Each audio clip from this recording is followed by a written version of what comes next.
Yeah. Is this on? 1, 2, 1, 2. If we can ask everybody to be seated, we're going to get started. Can you hear me? Yeah. If we can ask all of you to be seated, we're going to get started. Good morning and welcome to the Higher Ed Innovation Challenge. My name is Alir Zerka. I'm the Executive Director of NCOC. It's a pleasure to be here with all of you this morning. I want to recognize and thank our partners, the Franklin Project at the Aspen Institute, for being a partner in this effort and also for hosting us here today. Let's all thank them, recognize them.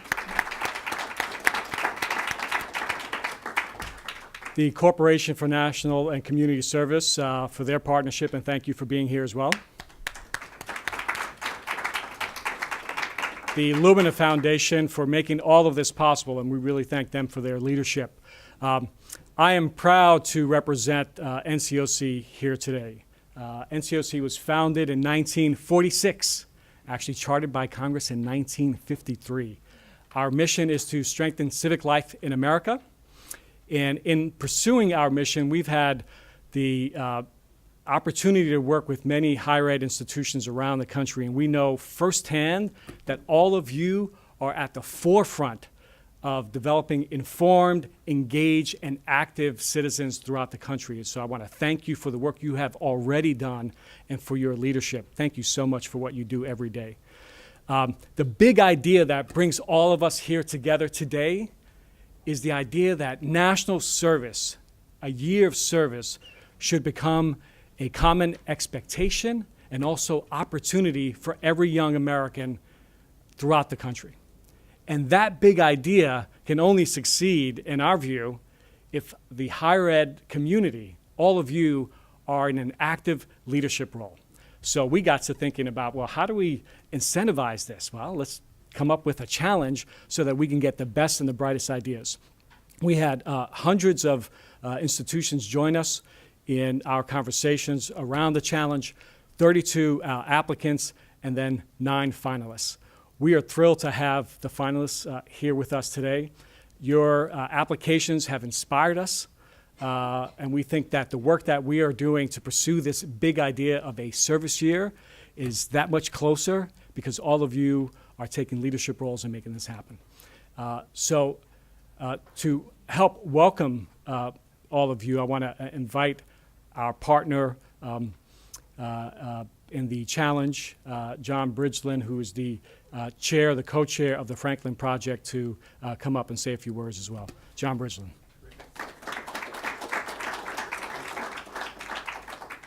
Thank you, Alir. Does this work? Green light on? You have to turn it on. Oh, thanks. Yeah, hit a button. There we are. Good morning. It's so nice to be with you. Thank you, Alir. You know, this is kind of like the Academy Awards for service in higher education.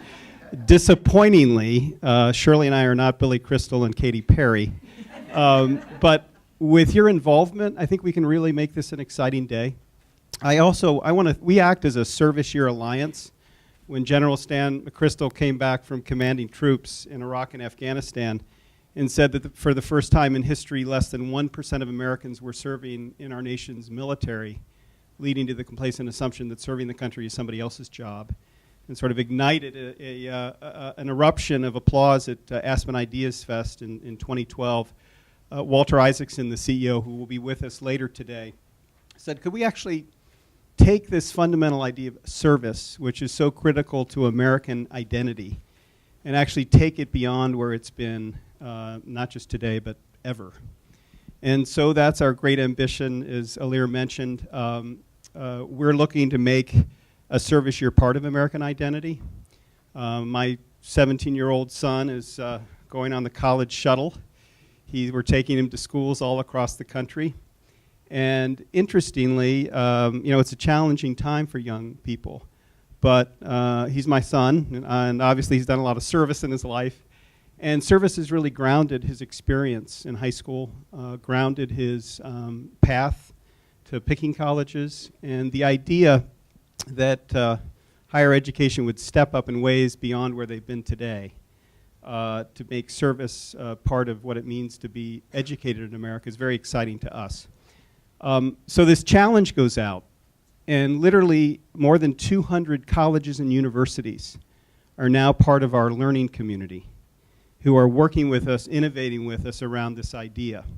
It was a pretty short deadline, but remarkably, and Maureen Curley, who used to run Campus Compact, tells me that this is pretty fast response in higher ed. We got 32 detailed, rigorous, just extraordinary proposals in response to this challenge, and then 9 just outstanding applications. And I actually, I know this is a competition. I know people are going to be standing up and making their cases.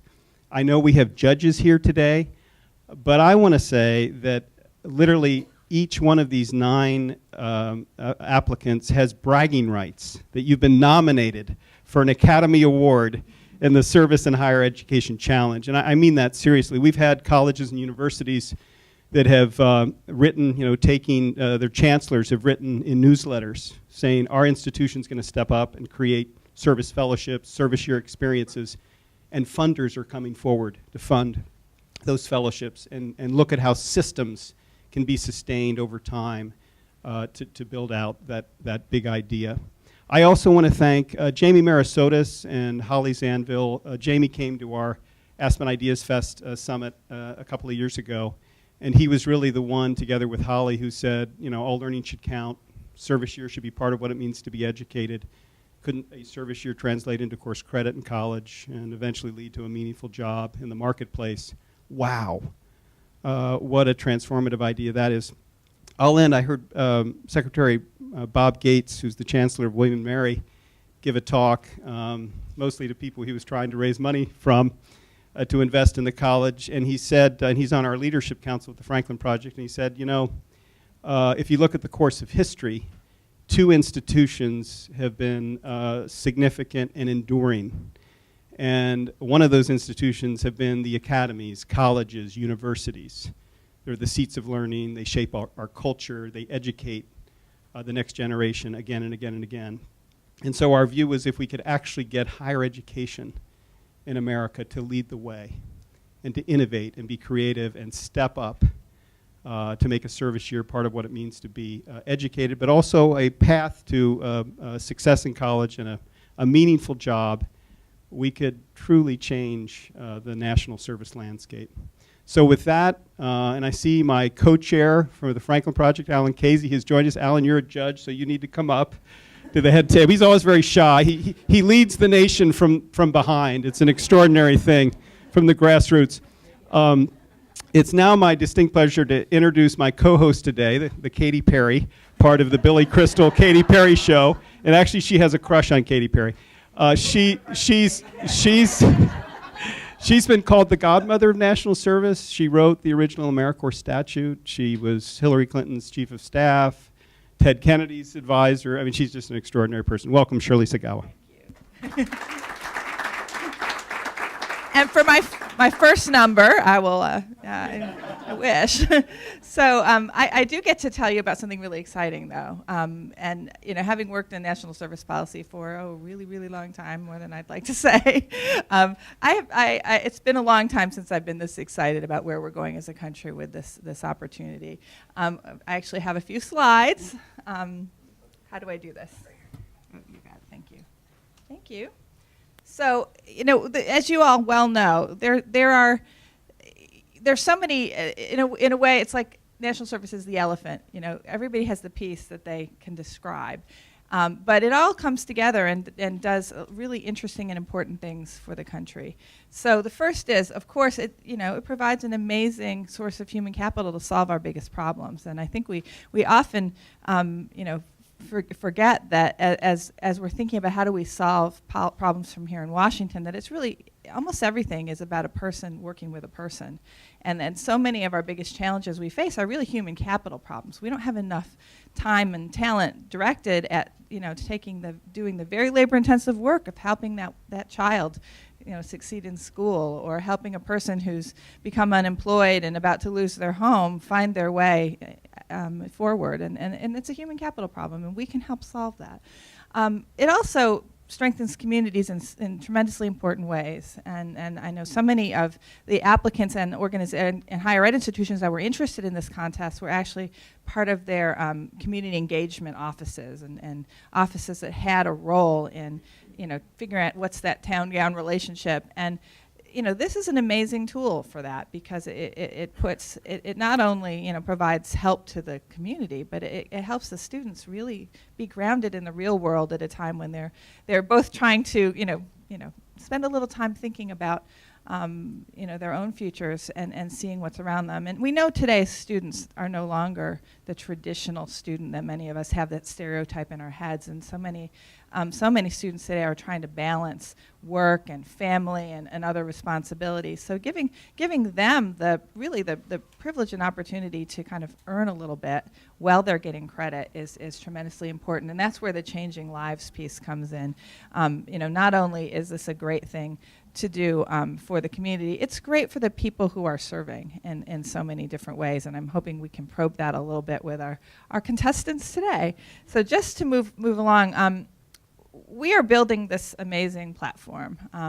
My colleagues at the National Conference on Citizenship have stepped up in response to the Franklin Project's call to try to make service a common expectation and opportunity in America. We're talking about full-time, full years of service. There's we care a great deal about volunteering and service learning programs that are maybe less intensive, but we think that the secret sauce here is to make this a very intensive experience, and that's what will not only provide a steady source of human capital to solve our biggest problems, but actually have that transformative impact on the people who are serving themselves. So we've been calling it Service Year because it's a big tent. We think about AmeriCorps as, of course, our country's most important and biggest investment in a service year, and so part of our alliance strategy is to be the best advocacy force we can be to expand public funding through AmeriCorps, and also for the Peace Corps, and also for the public agencies that are going to create and are starting to create their own corps, like FEMA Corps, to advance their missions by using the amazing resource of young people who are willing to serve, and older people, although we are focused on younger people in this project. We realize, though, that the technology that we use in every part of our daily lives is not as robust as it needs to be in the space of service years. So if I were trying to find a new dentist, I could find amazing ratings online. I could find out what insurance they take. I could find out what other people have thought, what the waiting room is like, how nice the receptionist is. You can find out anything you want about dentists online through a variety of sources. Or if you want to buy a new vacuum cleaner, huge amounts of information. Whatever it is, that we now have the technology to make it easy to find information about almost anything that we want to do as, people who live on this planet, except for if you want to find a service year opportunity. It's just not as easy as it needs to be. There's a diversity of programs. They're not brought together in one place. It's really hard for people to navigate. So that's one thing we're trying to do with our platform, is simply make it easy for people who want to serve to find positions. And so we're hoping that all of the higher ed institutions that are here, and those who are listening remotely, will make sure that your career offices know that this resource is going to be available starting in really next fall, and we're kind of really going public next January, so that the young people, I've spoken to career officers of small universities, and the questions of the audience were, a lot of my students didn't get into Teach for America, and I don't know what else to tell them. Or, my students want to do something like Teach for America, but they're really interested in healthcare. Well, that's all going to be here. It's going to be easy to find. So another function that we realized we could do better at is helping the organizations find the people, so that young people who are they're telling you all about themselves on a variety of social media sites can tell prospective organizations about their interests, and organizations can find those students through the site. And then the third function that we're building in initially is going to be crowdfunding, and the growth of crowdfunding for charitable causes is going through the roof. There's billions of dollars now going into crowdsourcing of all types, and a significant percentage is going to fund positions, charitable opportunities. And so this will be a dedicated site for that purpose, so that, you know, your institutions could actually experiment. I know it's like higher ed institutions are so amazing at raising money, but maybe not always the most innovative. So this is a chance to try something kind of new. So the site, which is again, multi-functions. This is sort of a screenshot of the site in development. We're in beta right now. If you clicked on that, how it works, you'd get these 3 bars across the top. So if you want to serve, you go here. If you want to host, you would go here. And if you want to support, you would go here. So the really cool thing about, and how we hope to grow the field, is to enable organizations to host. So right now, if you want to host, you don't really know that you have that opportunity to create positions. Maybe you don't know you can even create something and apply to AmeriCorps. But you could also, there are also things that don't actually fit AmeriCorps' guidelines, or that maybe are too small to be part of AmeriCorps. And we want to make sure that any organization, any nonprofit, any higher ed institution, any public agency that wants to create positions can create positions.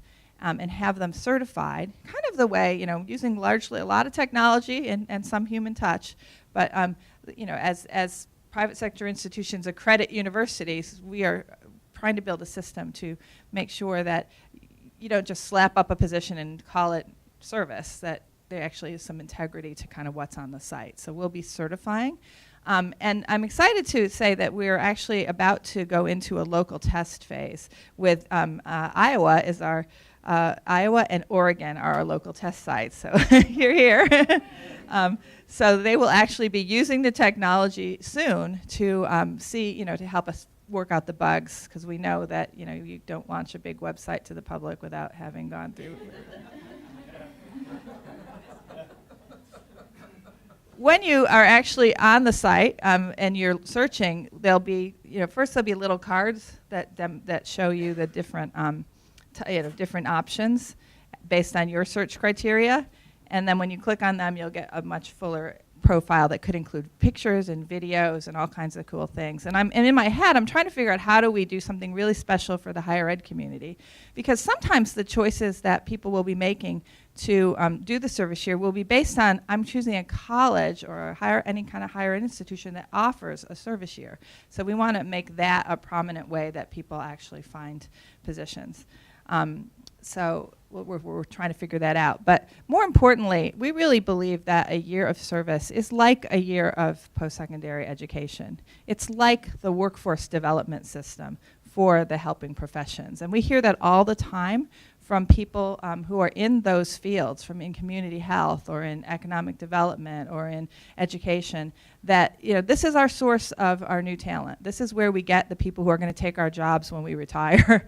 and that's a really important point. So how do we make that service year as robust as possible a learning opportunity, so that when people go through it, they're able to demonstrate that they have college level learning, or if they already have a degree, that they have the professional knowledge that will enable them to take the next step in those fields. That's another reason why we're so excited about partnering with the higher ed community and higher ed institutions, because that is a more natural fit. But even for those organizations that are not affiliated with higher ed institutions, we're building a variety of functions. We call it the 2.0, that will make those opportunities much more common among service. What we hear now in the service year field and the AmeriCorps field is that absolutely people are coming through those programs and they're developing 21st century skills. We're hearing from employers, this is what we're looking for. Yes, it's great if they have some content knowledge, but we kind of need them to also be really good at working on teams and being able to interact with the public and to understand diverse communities and to lead and to do projects, all that stuff that you get through your service year. So we want to figure out how do we formalize that in a way that makes it easy for employers to understand it, even if they're not steeped in the service year world. So the Employers of Service effort is one, which I'm sure somebody will be talking about during the day, but I'll put a plug in that we are enlisting employers of all types to step forward and say, when we are hiring, we are going to look at someone's service year experience in the Peace Corps, in AmeriCorps, or in other service year programs to be able to give them a plus up. We'll make sure they get an interview, or we'll make sure that they go into a pile where somebody's going to really look at their resume. So any type of credibility that can have would help. And there's a pledge that you can sign as an employer. C. McKenzie. There's also other functions that we're building, though, and I want to tell you about them really briefly. The first is that we are working to enable credit for college-level learning through the service year. If you are in a program that's not affiliated with a university where you're already going to get that service year credit, you are still probably learning important things that are possibly equivalent to what somebody is going to be learning in a service year, in a year of college and seat time, and maybe even more robustly because you're out there actually applying it. So we're working with the Council for Adult and Experiential Learning with their learning count system to make a specialized function for the service year program so that you can do your service year and you can create a portfolio of what you learned and have it assessed for college level learning by a university faculty. And the CALE system enables that recommendation of credit to be given to a set of universities that are part of their network, and certainly any university could adopt it. So I probably didn't explain that in as technical a way as I should, but that's basically the idea. You get college credit for college level learning through your year of service. We're also working on building a way to do badging and credentialing for people for the skills that they're learning through their service year, and to essentially credential the service organizations to issue the badges. So you can write whatever you want on your resume, but employers are always deeply skeptical. So we want to make it possible for a badge to be awarded if you actually did manage, a dozen or 100 volunteers and learn some management skills and have reflected on that and have, thought about what that kind of leadership means, and you may get a badge for that, and that would be something that could be verified and by your supervisors or tested in some way, which we're still figuring out. So we're trying to be part of this very interesting new world of badging. We are also going to issue a completion certificate and ultimately maybe even a transcript, so that when you complete your year of service, you have that piece of paper that says, here's what I did, that you can share with those employers or higher ed institutions that really care about transcripts. We're also going to have downloadable curricula and a whole way of curating online courses through a learning community and creating learning communities so that we can not only improve learning opportunities and curate them, because everything in the world's on the web right now, but how do you know which thing to look at? How do you know which course is good? How do you know which is relevant to the work you're doing? So we are going to work with the existing field to start curating what's out there, so that if you are in a program and your service is going to consist of working on environmental causes, then maybe there are some specific courses online that you should take to learn about the context of the work you're doing.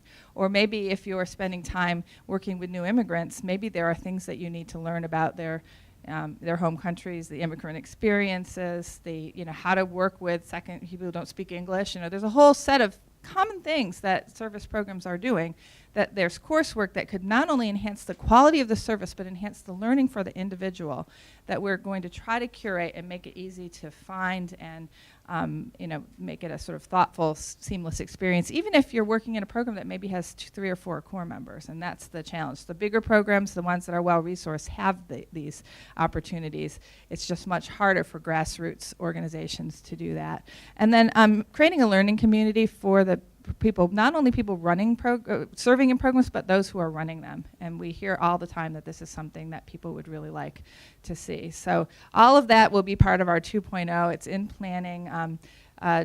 Jeffrey Richardson, who is here, is taking up the charge. Kate Quigley, who has organized so much of today's events, has done all of the amazing design work and thinking that has gotten us to this point. So we're very excited about continuing to work with the higher ed community as we blow out this learning function in a really robust way. So with that, I think I'm going to turn this back to my colleague here. Stay up, so we're not up and down. Yeah. She was a national treasure 25 years ago, and she's a national treasure today. What a privilege to work with Shirley Sagawa. You hear about the Service Year Alliance. I just wanted a quick word on that. So Alan and I are over with Jay Mangone, who runs the Franklin Project, with General McChrystal, and he's educating us on how he ran the Joint Special Operations Command and basically empowered thousands of people who had intelligence on the ground to inform a system that became highly functional and effective in protecting our country. And so he said, I'm challenging you to build a service year alliance and actually to work together in ways you never have before. And I just, for clarity, wanted to say, Alir Zerka and Shirley are working at the National Conference on Citizenship. This program today wouldn't be possible without Kate Quigley and Mackenzie Moritz, who organized the whole thing. So NCOC is working on the service year exchange. The Franklin Project at the Aspen Institute, which General McChrystal chairs, Alan and I co-chair, and Jay Mangone, where are you, Jay? Jay Mangone, Marine Corps veteran, has been with us for 2 years doing an extraordinary job with the team. Tara Mauler is here, Yasmin McConnell Shaheen is here, there you are, and Mackenzie Moritz. Again, if you're interested in employers of national service or any program on the partnership side, Mackenzie's the person to talk to. I also want to acknowledge Ann Mora Conley of Voices for National Service, who's fighting every day. You know, our strategy as a country has been, let's go to a president, let's get federal support for national service, and there was the Civilian Conservation Corps and the Peace Corps and VISTA and AmeriCorps. But as you heard, the big idea here is actually certification or qualification to challenge all of us as leaders of institutions to go out and expand national service positions. And finally, Service Nation, run by Zach Morin and Colonel Gordon, and under the wing of Alan Casey. They just cut this amazing PSA with Jimmy Kimmel and Chelsea Clinton. If you haven't seen it, it's hysterical and wonderful. And so there's lots of momentum. It's now our real pleasure to feature and introduce our judges. And as I introduce them, I'd actually like them to stand so you know who they are and you can see them. The first is my brother in arms. He's co-chair of the Franklin Project. He's the co-founder of City Year with Michael Brown. He really made national service cool before it was cool in the country. And then AmeriCorps came along. And Alan Casey today also runs, he's the CEO of Be the Change, which oversees Service Nation, Opportunity Nation, Got Your Six, basically anything hopeful in America. Alan, will you stand up?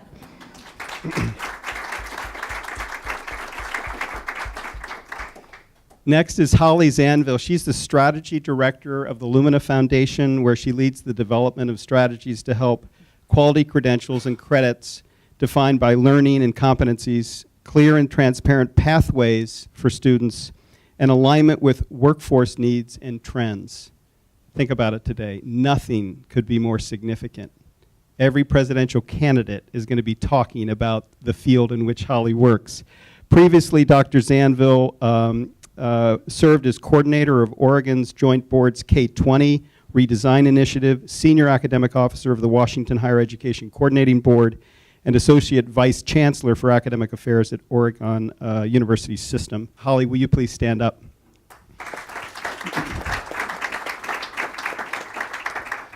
Maureen Curley has had a little experience with higher education. She was formerly the president of Campus Compact, a national coalition of more than 1,100 college and university presidents, and a network of 36 state affiliates dedicated to advancing the public purpose of higher education through civic engagement, community-based learning, and more. She has more than 25 years of experience in working with the nonprofit sector, with higher ed, including in the areas of community service and public policy. Please warmly welcome Maureen Curley. You know, you always get nervous when somebody's over here and they work in government and they're absent from their posts, but we're very lucky that Ted Miller, who's a senior advisor to the CEO at the Corporation for National Community Service that oversees more than $1 billion in investment, running AmeriCorps, VISTA, all sorts of programs that are so vital to the infrastructure that exists today. So we're thrilled to have Ted Miller. Ted, please stand.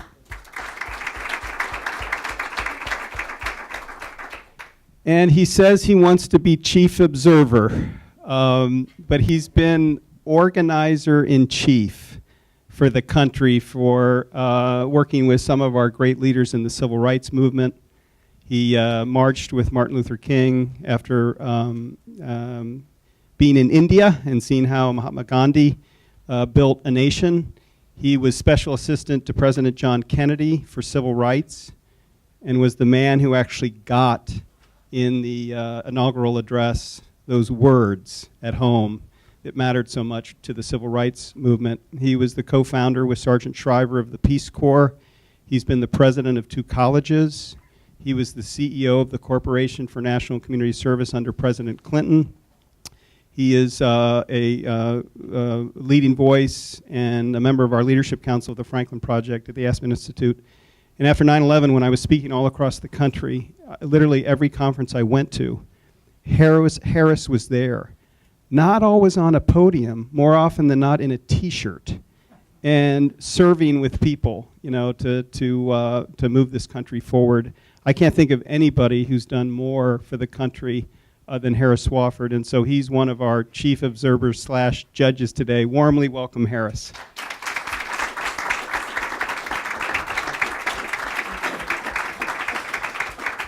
And if you haven't seen the anniversary speech of his, it's Selma, where the daughters of Martin Luther King and George Wallace sat side by side, and Harris spoke to a crowd movingly. Please watch it online. Back to Shirley for the order of the day. Okay, so we're getting ready for the fun part. So here's what we're doing today. The order for the categories of presentations, we're going to start with the private institutions, then later will be the community and public, the community colleges and public universities. We'll break for lunch at 12:15, and we'll be providing lunch, right? Yeah. So we have a lunch for you all. The pitches are going to go 5 minutes of presentation and then 15 minutes of questions from our sharks. we've been joking that this is a Shark Tank, so that will be a lot of fun. And we're looking for the audience to really stay engaged. You actually are judges too.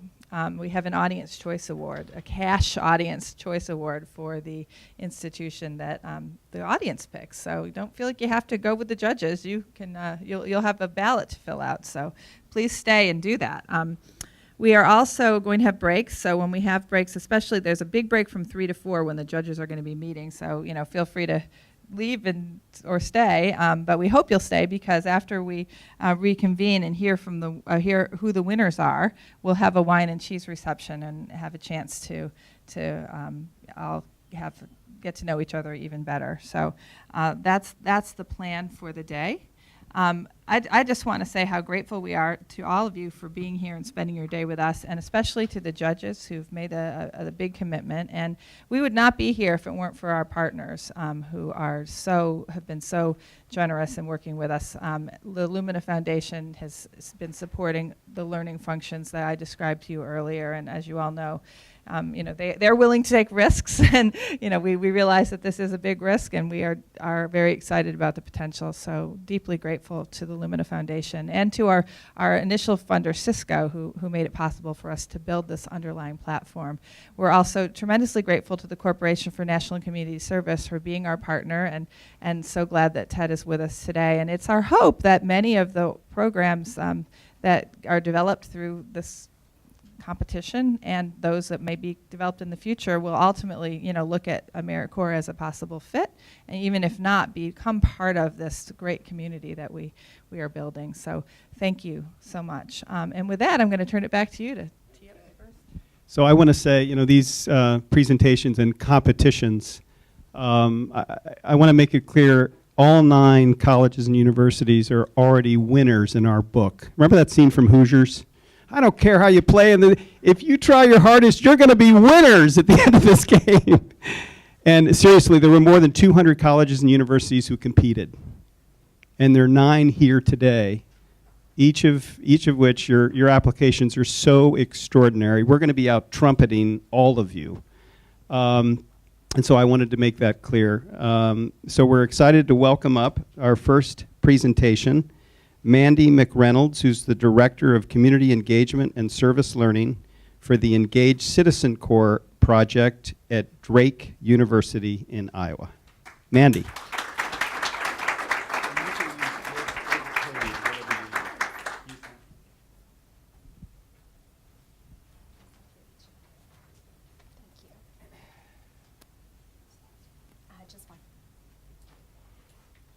Thank you so much for the honor to be with you today, and to my fellow finalists, congratulations.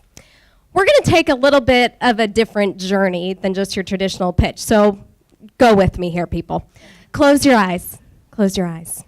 In one word, what would you use to describe institutions of higher education and their role in economic and community development? Do you have your word? Open them. This was a question that we have asked over the last 2 years in focus groups, interviews, surveys, one-on-one conversations with community partners, faculty, staff, students, government agencies.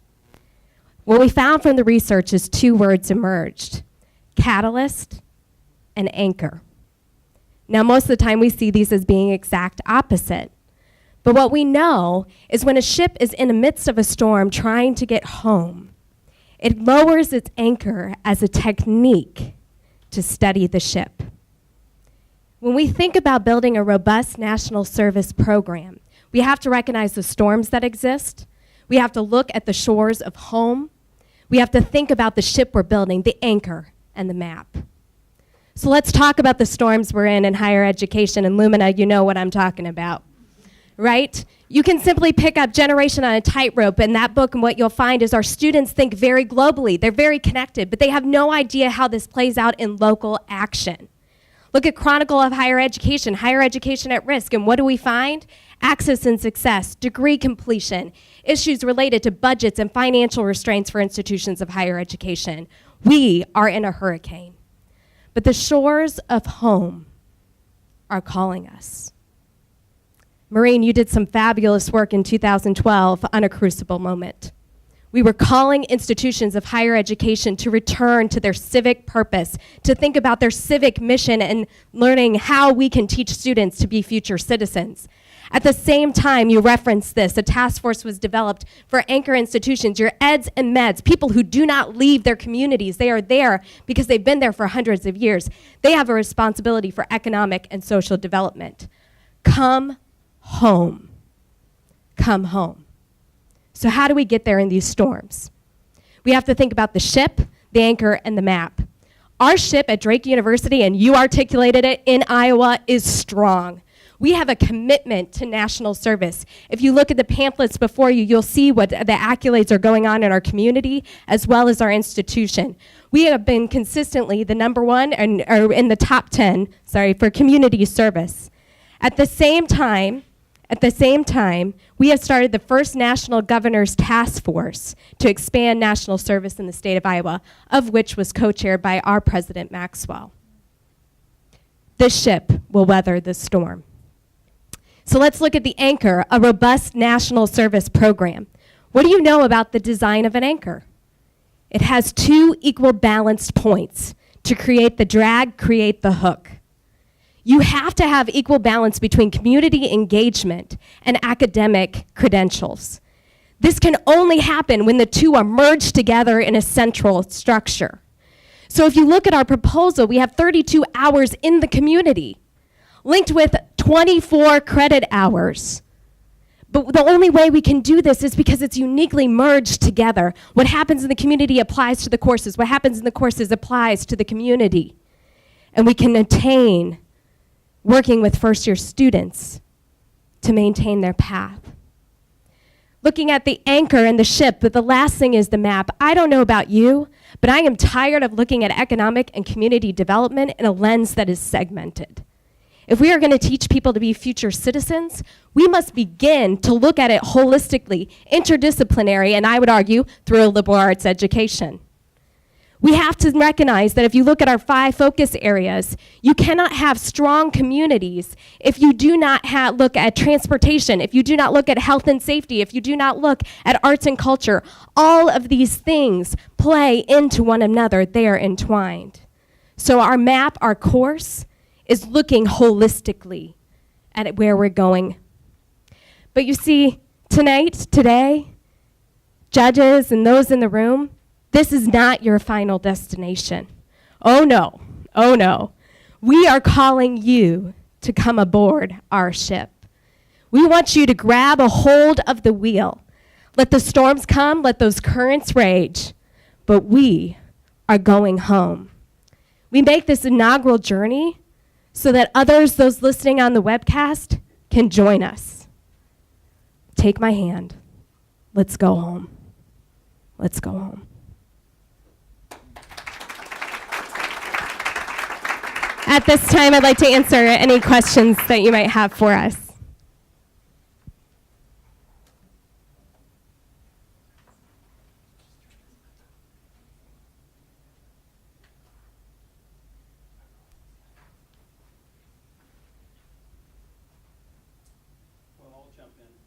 Yes. Thank you for that moving presentation and bringing us home. Tell me how home is sustained over the long term under your proposal. How many service year fellowships you envision in terms of sort of path to growth over time, and how a little more detail on the relationship between those service year experiences, course credit, integration into the college work. Absolutely. I'll answer that in twofold. And I shared earlier with some folks in the room that this has been a 2-year journey of research, focus groups, community conversations. We at Drake University, especially in community engagement, do not believe in going chasing funding. We believe that you have to start at the forefront with sustainability.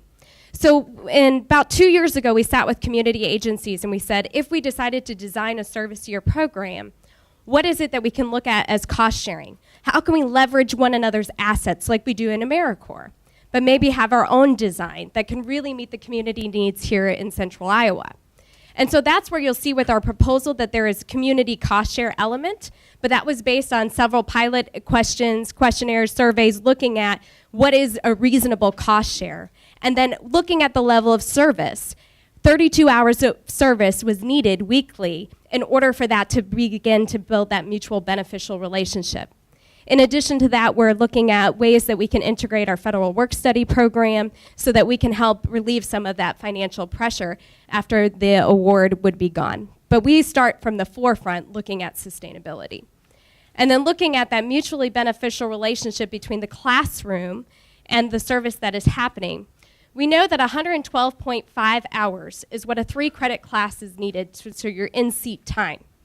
But now that we're into this digital age of natives, you have to begin to think about the fact that these experiences aren't happening just in a classroom.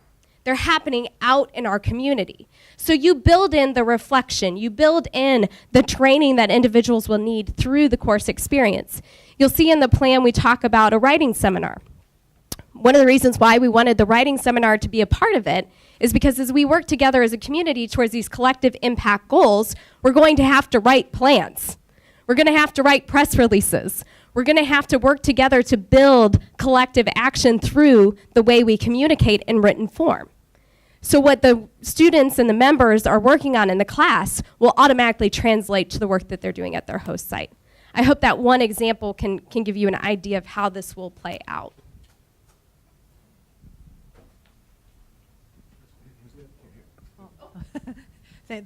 I agree. It was a very moving presentation, so thank you so much. Can you share with us what limits the 15 to 20 student selection? Why not 50 to 100? Curious to know what your thinking is on that. Why not 50 to 100? Woo! Go bigger, go home. One of the things that we actually wrestled with this, so our associate provost and I sat down and we started talking about, do we go with 10? Do we go with 20? And what we decided is that 20 is actually, if you're looking for a pilot that other institutions can replicate. 20 typically is what you would see in a living learning community on a residence hall floor. 20 is what you would typically see in a classroom experience. So that 20 to 30. And so for us, we really thought about, as we build this pilot with 20 is something that we could either build on and add more classes and experiences, or it can also then really serve as a pilot for other institutions across the country. 10 gets a little bit harder, and so 20 allows it to be replicable that way. We are looking at backfilling, so we can begin to collect data and research and look at what does all of this mean. We know from research, and you'll see that the students would be a part of a living learning community. Living learning communities have a retention level between high 80s and upper 90 percentiles.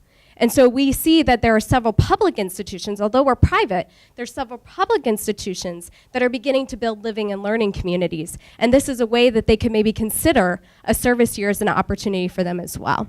So we think 20 is kind of that sweet spot for replication. Can you tell me, is it on? Yes. Okay. Can you tell me a little bit about how you plan to measure the impact of the service? How do we know what the students are doing and what they're achieving? So this has been a big question of ours, is how do you measure economic and community impact? And you'll see in the proposal that we actually had kind of some ideas of measurement that came out of our work together with our community agencies. One of our brainstorming sessions last month was around the issue of housing. So let me just use that one, housing and transportation. And with housing, we had individuals from Habitat for Humanity, Rebuilding Together, Inc. Actually, we had both private and public partnerships, nonprofits and for-profit institutions sitting together talking about housing development in our neighborhood. You don't always see that, but I say we're conveners of action, so let's go. But what happened in that meeting was we began to say, how do we look at the things that are up for sale, for a tax sale? And how do we then as a community begin to look at that, whether you're for-profit or you're a nonprofit or you're a university? And then how do we work together to then look at those houses and see what we can do? And so we began to look at that and say, now what's measurable from that? Or do we see increase in home value? Do we see a decrease in crime? And we kind of talked through what some of those would be. Transportation, we're doing a walkability study right now in our community, both in winter and in summer. And so one of the things that we're looking at is how does transportation, bike lanes, and other entities around our community increase walkability? So at this time, we're sort of building that base so that we can begin to measure what that impact would be. I love research, and I'm glad that you guys did that with focus groups. Could you guys give us an example of maybe an assumption that you went into during the research phase that, based on the feedback from the community, changed or maybe was not accurate or in line with the community, and how that informed your ultimate decision to make this proposal? I think that when we went into the focus groups, one of the changes of perception, I did not anticipate Catalyst and Anchor coming out. And that was not really what I thought people would think an institution's role is in the community. And that really shocked me because I thought there would be this, okay, come give us students, very placement model. And I think that shows that we in Central Iowa are turning a corner. And we're beginning to look at the fact of what is collective impact and how do you build on one another's assets. And I'll take a minute, this is what's been fun because we've had that research and those conversations that have taken place. Our students now working within transportation on the bike lane project, we're talking about what are assets. You can go to the city and say, hey, from 25th to 35th, we can raise the money for the paint. Okay, in the community, can you raise the neighborhood association? Can you raise the money for the paint? City, would you be willing to then do the labor? And so we're seeing this merge of asset building in our community that I think has really infused what we can do now. And I didn't think that was gonna happen as quickly. So that was the other surprise.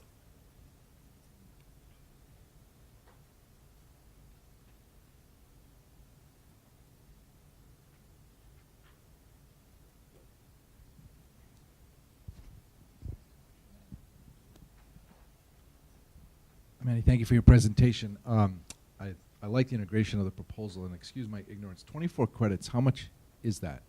So when you, how many credits is this? How many credits does that bank? It boils down to about 12 per semester, which would be about 4 classes each if there were traditionally three credit hours each. And how many credits does a student usually get in a typical year? 12 is maintaining full-time status. Right. So they'll get full credit. Full credit, That's yes. terrific. Yes. And, I also had Holly's question. So you're going to start with 15 to 20, understand the replicability, but do you envision let's say you get a ton of interest, there's lots of students who are you open to growing it? Yes, and that's where we're planning to try to backfill every year. So every first year class that comes in, looking at then we would recruit another 20, and then the next year another 20, and another 20. What we are looking at with the pilot and kind of giving ourselves a little bit of breathing room to launch not this fall but next fall is we really want to talk with community partners about do we have the capacity to hold that in our community and backfill every year with the cost sharing? So that's part of what we're looking at too, is making sure that we aren't being a burden, we're being a benefit.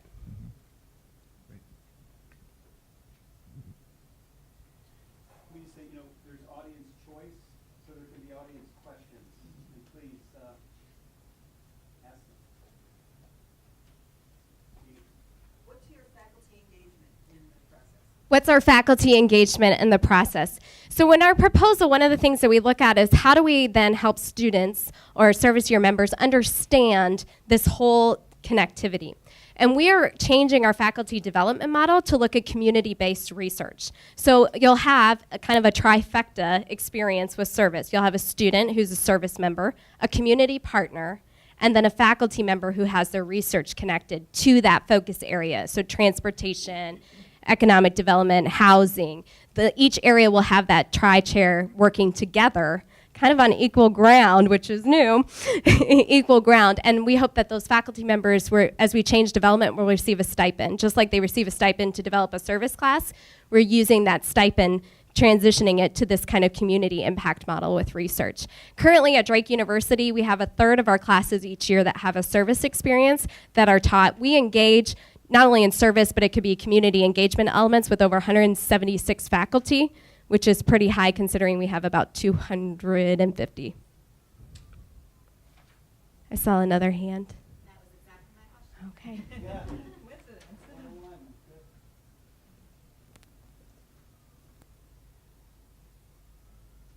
3.5 minutes left, so let's fill it if we can. Judges? I actually have a question. Thanks. So I really like the idea of the living community going with the learning community. So the question is, like, after they do their year of service and they stay living in the community, do they keep serving, or can they do more than 1 year? How does that work? I love this question because in Drake University, 62% of our students stay in the local community. We have the largest kind of coming from outside of our community that choose to stay. So when we work with our community partners, we often tell them the time is now. Get them engaged now, because they're going to be the professionals that fill the role of actuary, scientists, and pharmaceutical industry individuals and insurance industry in our community. So we want them to be engaged as soon as possible. What we looked at when we developed this, and the reason we focused on the first year, is because we want to create a service pipeline. So a service pipeline means that at any point in your career or in your academic experience at Drake University, you can engage in service, and in service in a leadership role. So currently we have our Service Learning Ambassador program, which is federal work-study positions where students then connect with agencies and work to recruit students from service learning classes to volunteer experiences. That happens from your sophomore to your senior year. We have a proposal for a post-undergraduate experience related to health in our community. That's AmeriCorps. So again, we have that post-undergraduate experience. And that's going to be reserved for master's level students. So you're in grad school, you can have this experience. We have the traditional, get plugged in with your organizations, get plugged in with your service-focused organizations for first-year students. And we really said, no, we want to be bold. We want our students to know what it's like to be immersed in this culture, to really make our mission at Drake University come to life, building engaged global citizens with meaningful personal and professional lives. So we really saw this as a prime opportunity to do the first-year experience so that you could be in the Engaged Citizen Corps, move to being a Service Learning Ambassador, and then AmeriCorps if you choose when you graduate. So we've got this pipeline of service and leadership.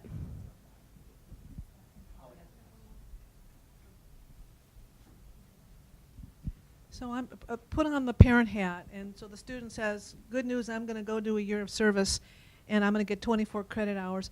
What are you going to tell the parents in the sense of how the learning is going to be assessed by faculty, and whether or not the student, in the parents' mind, would be better off at doing learning on campus versus in the setting? So I'm curious about on how you will assess the learning and talk to parents about this. Talking about assessment. What we do at Drake University is we actually pair our service experiences into all of our institutional-wide assessments. So you look at NESI data. You look at other data that we just did one on leadership development. But we're able to tag students who have an integrated embedded service experiences in their course. And we're able to look and say, what's the difference? What's the difference? And what we found, and this is really interesting, what we found is students who had an ingrained service experience in their courses scored higher on perspective taking. So when we talk about a global economy, when we talk about engaging with difference, you have to be able to take different perspectives, be able to engage with different perspectives.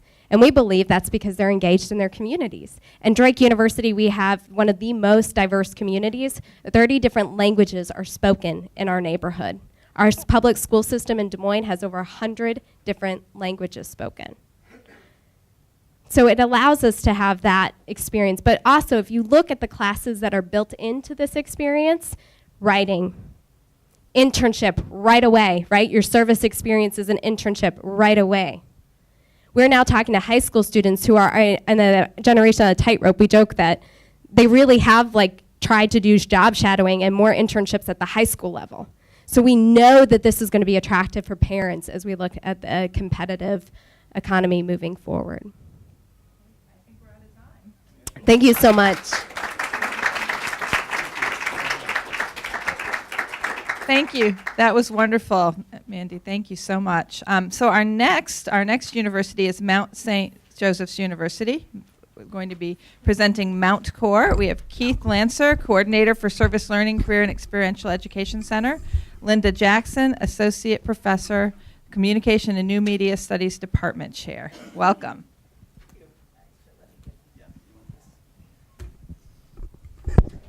Can everyone hear me? Perfect. All right.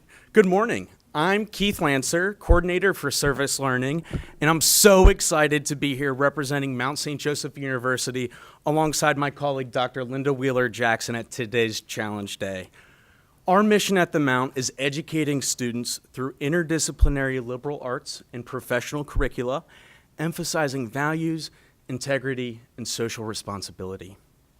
Service to others is one of our core values. If funded today, we will have the opportunity to take our mission to the next level by launching our newest experiential education program, Mount Core. Every penny from today's competition will be used to support students through their year of service. So what does the Mount Core student experience look like? Mount Core is a full-time, 12-month service year experience for 5 undergraduate students, or 6 if awarded audience choice. Because of community partner feedback, Mount Core members will be sophomores or higher. The first component of the service year experience will be a full-time service co-op with one community partner. At the same time, members will enroll in a series of leadership and civic engagement courses, along with service lab experiences, which will serve as the academic foundation for their experience. Learning will be measured through traditional artifact assessment, critical reflection, and pre-post evaluations based on examples provided by the Campus Compact.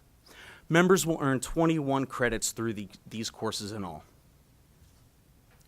Simply put, Mount Core is a rigorous academic experience that counts.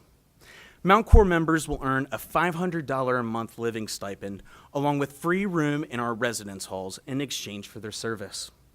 Participating in Mount Core fulfills the requirements for our leadership and civic engagement minor, the core requirements. It counts for the university's experiential education graduation requirement and many of the requirements for our innovative career development program called the Talent Opportunity Program. Mount Core is structured to respond directly to community needs throughout Greater Cincinnati. Cincinnati has the highest rate of income inequality out of all major Ohio cities. According to the Census Bureau's 2012 American Community Survey, over 34% of Cincinnatians live in poverty. Over 53% of our kids live in poverty. According to the Children's Defense Fund of Ohio, we have the second highest rate of childhood poverty out of all major American cities, just behind Detroit. Take the West End neighborhood, for example, where our partner St. Vincent de Paul is located. The median family income here is just over $14,000 a year. Things have to change. Our students have the opportunity to serve with Cincinnati nonprofits to help some of our region's neediest communities, and their mission will be to demonstrate measurable learning and community impact. So what are the benefits for the community partner? Through the Mount Core program, the community partner will be a co-facilitator and supervisor of the educational experience. They will identify the community needs and work with the student and instructors to establish goals collaboratively. The goals will be specific, measurable, achievable, relevant, and time determined. The ultimate benefit will be measurable results. The Mount Core model sets a high standard for service year experiences. It will be successful in institutions that have external support from community partners and foundations, internal support from faculty, students, and administration, academic programs that incentivize experiential education, service, and social responsibility, and ultimately, those that have a strategic plan, mission, and core values based in service. Mount St. Joseph University fits these criteria.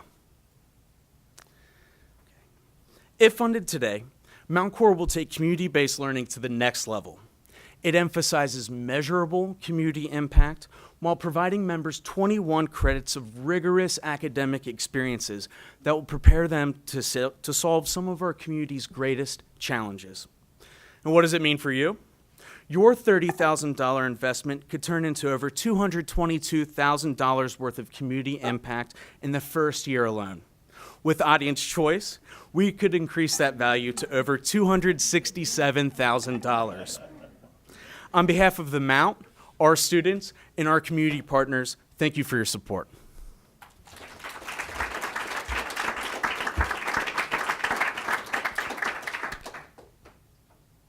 Questions?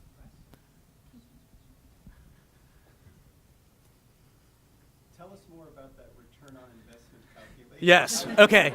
So it's based on the independent sector's value for an hour served in the state of Ohio.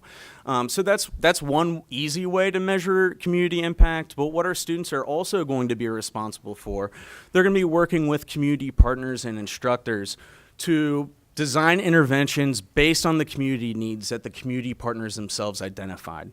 So through the service lab experience, yes, we're going to go through critical reflection, those kinds of things, but the students will be developing a logic model, and they'll be working towards outcomes that are very smart, realistic objectives. So that's how we'll be doing that. So it might even be even more. Yes. I have the same question I asked earlier. How did you come up with the numbers? Why not more than 5? Okay. Do you want to take this one? Or I can? Well, we're starting small. We have a very strong history in service learning at the Mount. Students involved in service learning opportunities in a number of different ways, various courses. But for this full-time, as Keith says, moving this to the next level at our university, we're starting with 5 because we want to make the best use of the money that we have available and allow these students to really dedicate their time, full-time, to the service opportunity and receive that stipend of support and have the backing that they need to be able to really dedicate themselves. Hopefully growing the program as we go along to keep it sustainable, which we have great confidence that we'll be able to do. Right, and it's also based off of the funding model for the program itself. So basically, the university is going to provide all the instructional support, will provide in-kind, the students will be living in our service living learning community in the residence halls, all of those things. All of the stipends, 100% of the student living stipends will come from foundations. The great thing about Mount St. Joseph University is we have years of experience working with foundations on very similar experiential education programs. For example, we have a summer employment program that we've had for over 10 years. And this is where students can work with a nonprofit agency full-time, 20 to 40 hours with a nonprofit. And all of the money for the students is provided by a foundation. So we think that it's an easy model to replicate, and we want to make sure that's sustainable. So we're starting out with 5. It's got to be achievable, relevant, time determined, right?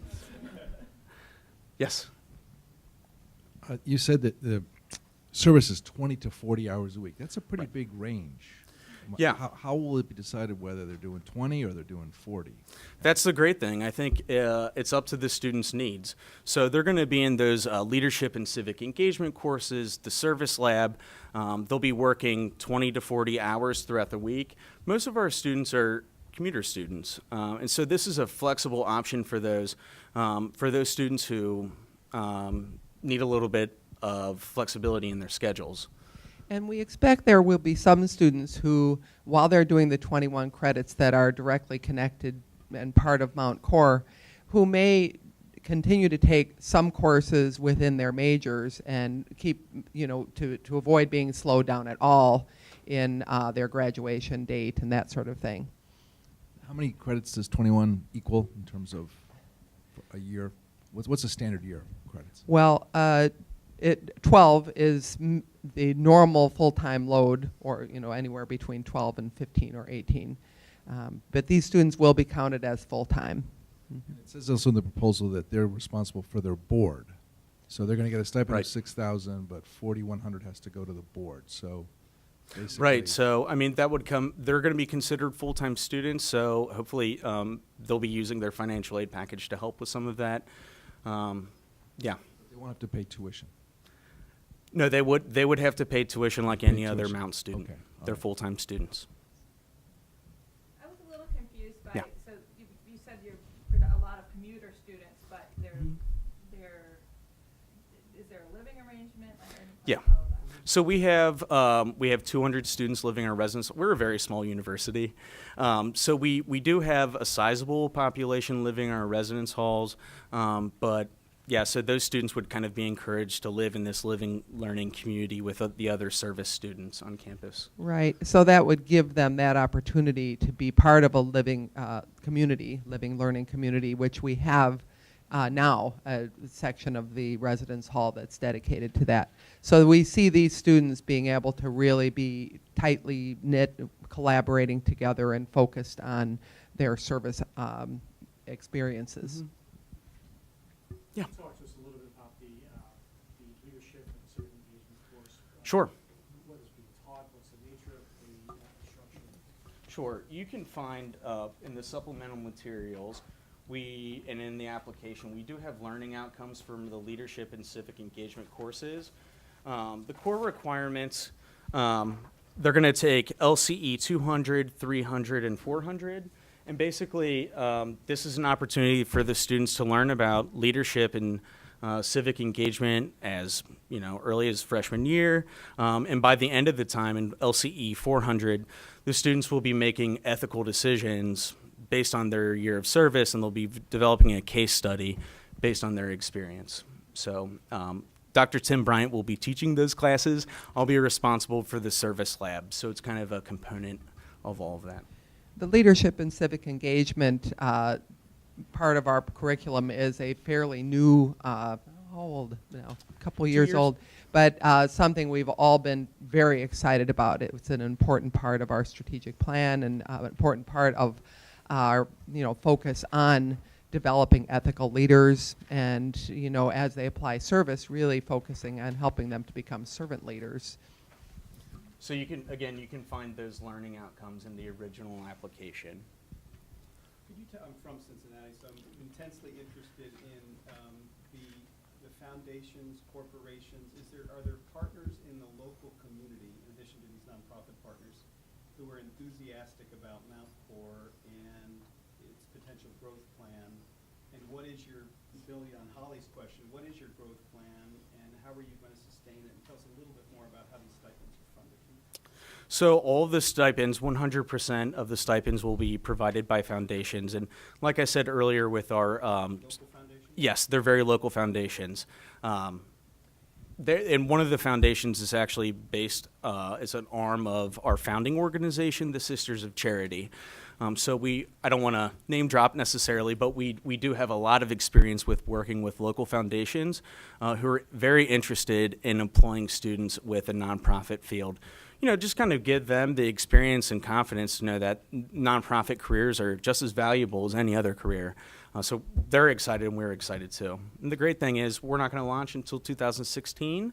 The first year it will be completely sustainable using the current funding model. Year 2 of the program is really when we'll need that extra foundation support. So we'll have a couple years to identify some foundations that might be interested in partnering with us. Could you give us an example of one of the measurements you spoke about for impact? Sure. Just one of them. Okay, so the learning is going to be, or do you want to know just about the evaluations or? Service impact, really. I'm more interested in the service being done in Okay. nonprofits. Well, I'm going to work with them individually. We'll be bringing in the community partners during the service lab. And during that time, I will work with the community partner and the student to learn about logic models, learn about what great objectives look like. So we'll actually establish those collaboratively, and all of those outcomes are based off of authentic community needs that were actually provided to us, and you can find those needs in the application. Yeah, we felt very strongly about responding to what the community partners say they want. So that was very much a part of our proposal, was going to the community partners, you tell us what your needs are. You tell us how our students can make a difference here.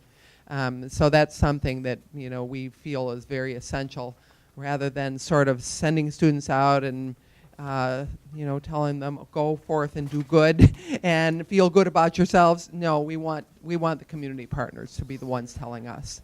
And I could maybe contextualize it a little bit. So in the supplemental materials, you'll see the Mount Core community profile with all of our updated community partners. If we were using, like, let's say a student is placed with the Recovery Center of Hamilton County. They've identified a variety of community needs.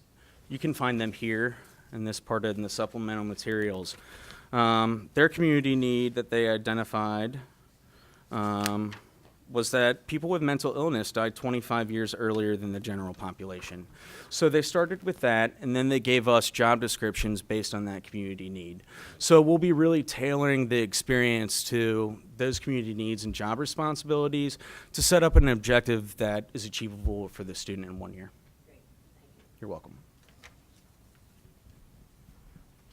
You guys have five members, right? 5 or 6? Yes.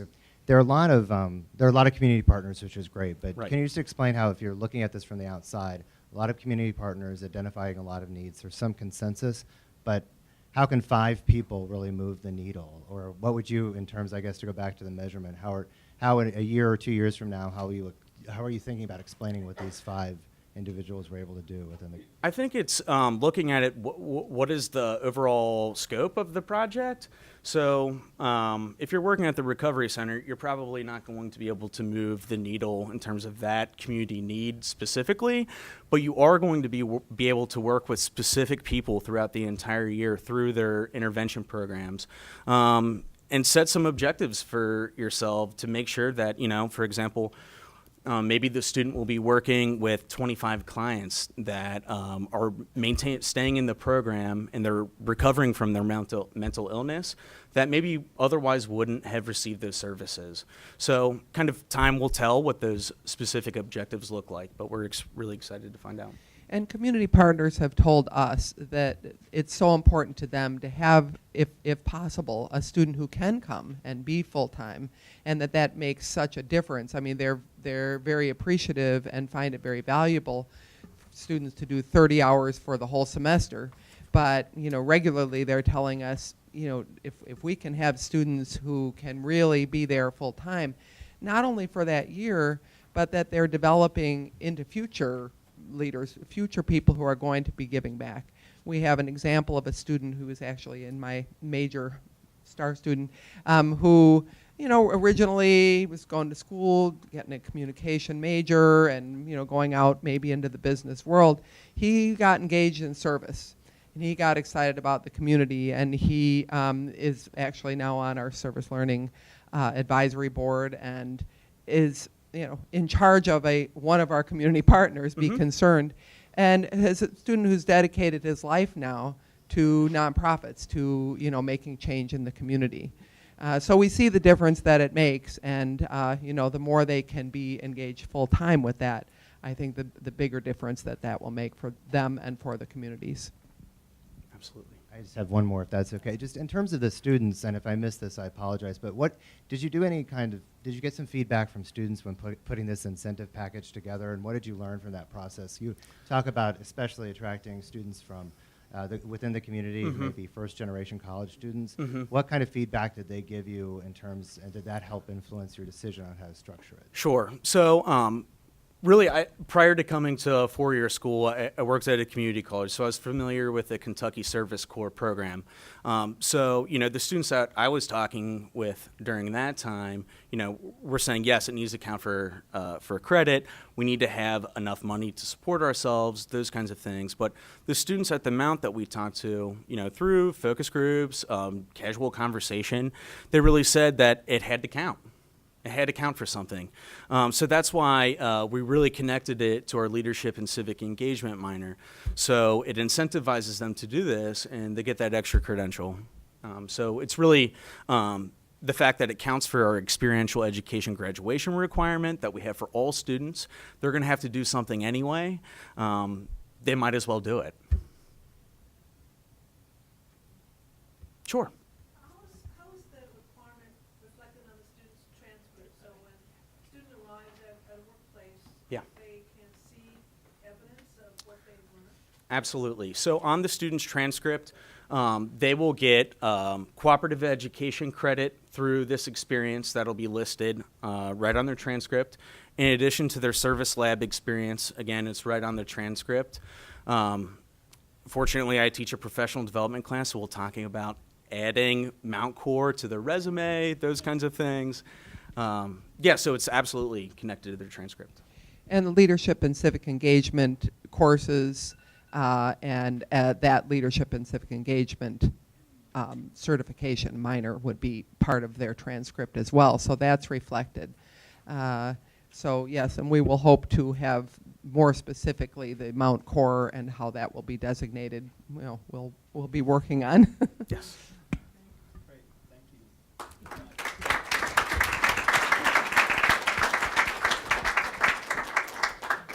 Special thanks to Keith and Linda for that uplifting presentation on Mount Core.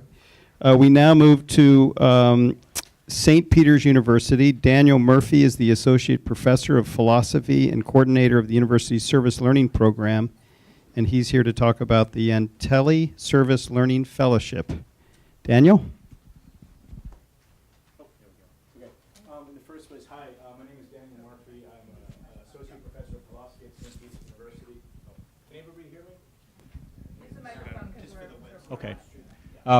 I'm Associate Professor of Philosophy at St. Peter's University in Jersey City, and I'm also the Director of the St. Peter's Service Learning Program. So I'd like to thank everybody for being here today. I'd like to thank the Illumina Foundation also. It's great to be invited to this to kind of present our project here.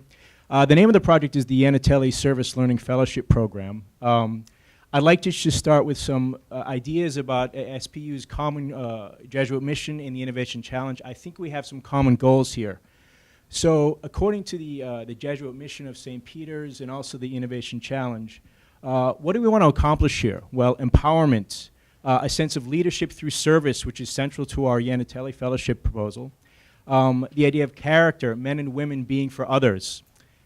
Citizenship from local to global. Innovative learning and skills that we would hopefully acquire also through the Service Learning Project. We can talk about that in a few minutes. And finally, this idea of reciprocity between St. Peter's University and the community. And as well, according to our proposal, really between the student and the student as well. We're going to try to have our students work in pairings together throughout this project. Now, I've kind of organized this in terms of the ideas of feasibility and durability and implementation, because what I'd like to focus on is really how we're going to concretely carry this forward next year, what we'd like to do, and hopefully how we'd continue to do it in the future. St. Peter's historically has a whole lot of experience with community engagement and service learning. Really important here also is that we already have a partner in place. The name of the partner is Rising Tide Capital. We've been working with Rising Tide in the Jersey City area, in the Bayonne area for a long time now, or for several years now. And as well, what makes it really feasible is this sense of diversity. St. Peter's is a very, very diverse institution. 76% of our students are from ethnic minorities. Jersey City and the Bayonne areas are also very, very diverse areas. I believe that Jersey City is the second most diverse city in the country. So considering these sorts of common goals that we have together, and considering also the relationship with Rising Tide that we have in place already, I think it would really indicate how well we can implement this next year. Now, I have a couple of images here just to kind of reflect what we've been working on over the last couple of years. This is the second annual Local Living Economy Summit, between a summit that was organized by St. Peter's and Rising Tide. Another image here. The Town and Gown Community Business Consulting Project, that is an image from last year. That will be taking place, in fact, at St. Peter's next week, so we'll have our second consulting project next week with Rising Tide. And as well, this is a micro-entrepreneur holiday sale in 2014. Rising Tide Capital, as a nonprofit organization, works with over 1,000 local micro-entrepreneurs. And a lot of our students in these various projects have been working with Rising Tide Capital, internships and various types of service with them. And that is an image from 2014. So it gives you a good indication of how concretely we're working with them at the moment. Now, just to add a couple of more pieces here, the durability of the Anatelli program, just to fill that out a bit more concretely. We'll be using all of the hopeful award we'll get for the entire sort of program. Some of that funding will go to compensation for the Anatelli Student Fellows. As many of you might know, a lot of our students are commuter students. They have a lot of obligations at home, a lot of work obligations.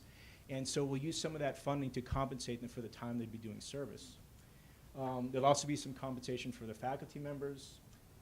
We have a lot of support from our president already, and also from Rising Tide Capital. As well, I think that this program would be really, really durable in the sense that we have a lot of different divisions of St. Peter's that work a lot on different areas of service. So we have the service learning program, which is really an academically oriented one.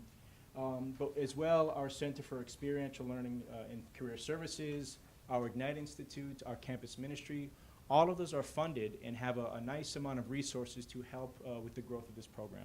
So I think it has some kind of sustainability over time. We have a number of really experienced service learning faculty, which is really important in any one of these projects. You have to have the partner in place, but you also have to have a dedicated sort of a collection of faculty who are really experienced at working with students and working with the partners. That really makes the project work over a long period of time, we found. We also give a lot of annual training. Normally every year I give training to new service learning faculty who want to know about the pedagogy. According to our proposal, we'll also be giving training to the students. We're looking at starting next year with 6 students, and that would take place in August. So they would have some real concrete sort of training in their background as they start the academic year. It's really important for students, they're going to learn a lot from the service experience, but they have to have a little bit of training in order to be ready for what they might expect. We also have an academic credit model in place. We'd be awarding academic credit to the students through our Center for Experiential Learning. That's been in place for a while at St. Peter's, so that's ready to go. Scalability is something that we're thinking about very hard. We're starting out rather small next year. Again, the number of students we're targeting is 6, and we've already started to recruit them. But we feel as we go into the year after that, we'd be able to raise that perhaps up to 12, and then, as the years go on, we'd be able to add more students to the whole program. The students who would be working within this project next year would be first rising seniors. So we're looking at students that are kind of more along in their studies. But as we kind of go forward in the future, we would probably extend that to juniors, so rising juniors and seniors. Given our, our core requirements for the academic curriculum, and given the interests in the kind of path of studies that our students go through when they enter St. Peter's, we feel that seniors next year, but also then juniors and seniors after that would be the best candidates for this program. Yep. Okay. Add a little bit more. Implementation. We have some direct service needs that we've identified, some indirect service also. But of course, if we have some questions, we can talk about that. I'd be happy to talk about that. So, thank you. Okay.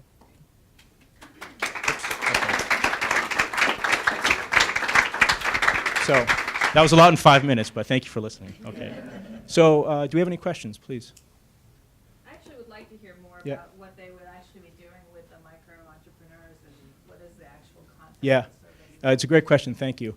Well, we've talked a lot with Rising Tide, myself and some others involved in our proposal, and what really comes out when you work with a partner is you really have to get at them and find out what needs they have. So for example, for next year, Rising Tide looks at all of its micro businesses and it's all of its micro entrepreneurs it works with, and they have a lot of needs for de-risking practices. They have a lot of needs for marketing their businesses in the local communities. They have a lot of needs for learning new borrowing habits for credit repair. All of these kinds of needs involve students who would be studying, for example, business at St. Peter's, marketing, management, the more statistical fields, the more STEM-oriented fields. A lot of our students who are majoring in those fields would be natural fit to help out these micro-entrepreneurs with their real needs. The micro-entrepreneurs starting their businesses also have needs for showing the community that they're a business. So they have a lot of needs for social media. We have a high number of communications majors, and so a lot of those students who would be a really good fit to help, for example, micro-entrepreneurs develop websites, develop means for, marketing their own business and their products to the local community. So I think those are some of the concrete needs that are on the rise, and I think also that, again, when you're forming any service learning project, you have to go to the partner and establish a kind of relationship, really pinpoint what their needs are, and say, look, do we have a set of students who could really contribute to that partner and what they need? Otherwise, the risk is that you're sending a student there, and the student shows up to the partner, and what are we going to do? What is the service? That kind of project can go very flat after a while, and it doesn't really have the impact on the partner, it doesn't have the impact on the institution, and then most importantly, it doesn't really have an impact on the students. So I think this has been an important step of our relationship with Rising Tide, and I really feel confident about our being able to get our students to work together to do that service in the most healthy sort of way. Two Yeah. quick follow-ups. Can you give an example of what these businesses are, like kinds of businesses, and then can you say, is one student who's doing a substantial number of hours of service working with a single business or with multiple businesses? Well, that remains to be seen a little bit, but normally these small businesses are really, they might be small retail shops, small craft shops, small restaurants, small food shops, small delis, small businesses associated with other aspects of business like print shops and copy shops or whatever. So it could be a range of very small businesses that are owned by a single owner. And with the direct service, our student would come in contact with Rising Tide. Rising Tide would say, look, this sort of business has needs. And then from there, we would try to, get the fit of the student and his or her major together with the business and its needs. But those are the kinds of basic sort of very small startup businesses that exist in this Jersey City and the Bayonne area. Yeah. But really clearly, they have a lot of basic needs if they're going to grow and survive. That some of our students could really hopefully help with. Again, from social media to things like de-risking and how does a small business borrow money? These are really concrete needs that can really impact the community very well.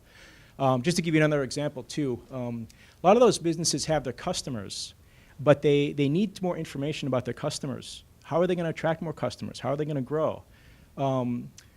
So we have a lot of students in urban studies and sociology who would be really good at kind of approaching these businesses, and a lot of our students come from those areas, those local areas. So they have a way of kind of relating to them and asking the questions in the way that would really be most clear to the micro business. So I think given those kinds of relationships, again, the business could be really well impacted by the student, and the student could really say, look, I'm serving here, and I'm really doing a lot of good work for this local business. A few more things we could say, but yeah. You mentioned earlier something about pairing students Oh, together. yes, Could you yes. talk a little bit more about what that is? Of course, sure. The idea is that we're going to take 6 students, an even number, and would like to form 3 groups, 3 pairs. And what we do is we take maybe a major in marketing and maybe pair him up with a major in communications. So there'd be some diversity there. The other thing is that we have such a diverse sort of multi-ethnic student background at St. Peter's that we try to build into those pairings, say, a student who comes from one of these local communities with a student who might come from the Midwest or Pennsylvania or somewhere else in the country, or from another country, because we have a lot of international students as well. And the idea would be that the student pairs would work together with one micro-entrepreneur. You know, they would kind of combine their skills. They would work to fit those needs of the micro-entrepreneur. But this is the idea, is that when those 2 students are working together over the course of the academic year, they're going to learn a lot about each other and how they can go about helping each other with the project. You know, the student who is from that local area where that micro-business is will know the area. The student who's from the Midwest or from Pennsylvania or something really might not know the area, but he's going to learn a whole lot by working with the first student. And they're going to be able to relate to each other in that kind of way. And there's a layer of reciprocity there that I think is really unique about our project. It's kind of one of the innovative aspects.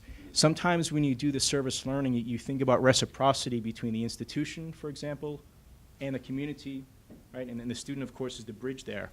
But there is that layer of reciprocity that can come as the students relate to each other.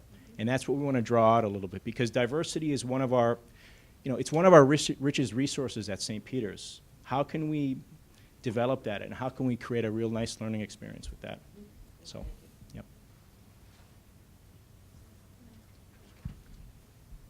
Can you talk more about the 3 to 6 credit hours? And it sounds as if the students are going to put together a portfolio.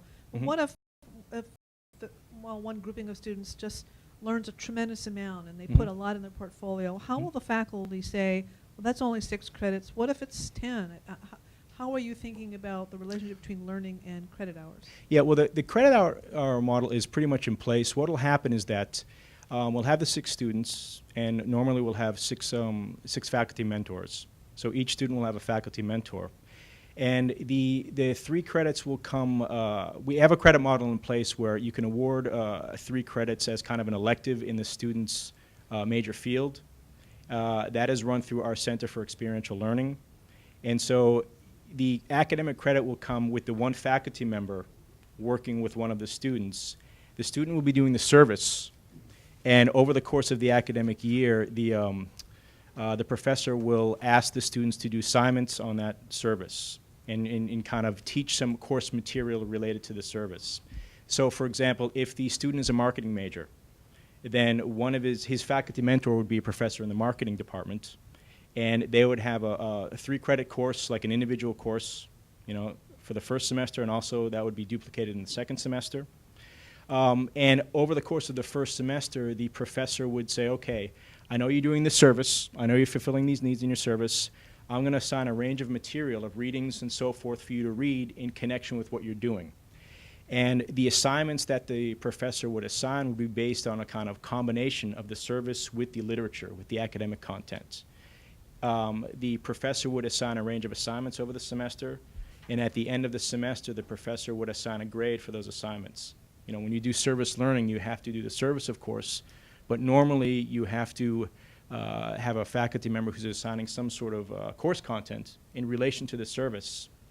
And so those kinds of assignments would be assignments which kind of fuse the service with some course content related to that. So, for example, for that, let's just use that rising senior or senior next year who's majoring in marketing. He'll be trying to apply his marketing skills with that micro entrepreneur. The professor would assign some advanced readings in marketing literature, and the professor might assign a few papers based on the combination of that. And that would generate the grade for the semester for that course, and that would award the student 3 credits. And according to that model, you know, we'd duplicate in the spring for the same faculty mentor and the same student. So by the time the end of the year comes, the student would have earned 6 academic credits. I think it's something which is very replicable, you know, for a lot of places, but also it's easily replicable for us over the next year.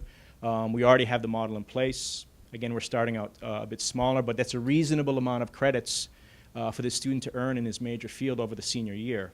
The thing is, too, we really want to be sensitive to the student's needs, because the student, we don't want the service year to slow him down in graduating.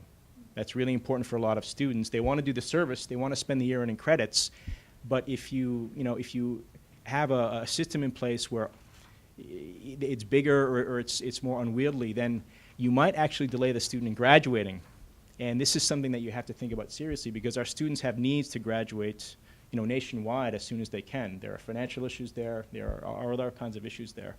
So we think that that kind of 6 credit model would work really well, at least for the first year. Maybe we can increase that in the future, but that would be a good place to start. Yeah. I was going to ask you, did you consider assigning more credits? And what was the thinking Yeah. about? Well, we considered it. going that route? Thank you. Yeah, we considered assigning more credits, but the issue is that according to the model we have in place, we can set that up for next year directly. In order to really assign more credits, we'd have to go back to the institution, and we'd have to talk to the faculty and the various sort of divisions and bodies involved that are operational really at any university. It's very difficult to make those sweeping sort of changes as to how you're going to award a major, you know, all this credit with one service project. You have to maybe start in the way we do, at least that worked for us, and then you'd have to kind of go to the institution, give a report to say, look, this is how well it's working. We'd like to build into our curriculum now a bigger, broader system whereby we can award more credits for more students in their junior and senior years towards their major. So I think that's a kind of a realistic, concrete concern that, you know, if you're working in a university environment, I think you have to be sensitive to those issues. You know, these projects affect everybody. They don't just affect people A and B. They affect a lot of people, and hopefully in the most positive ways, of course.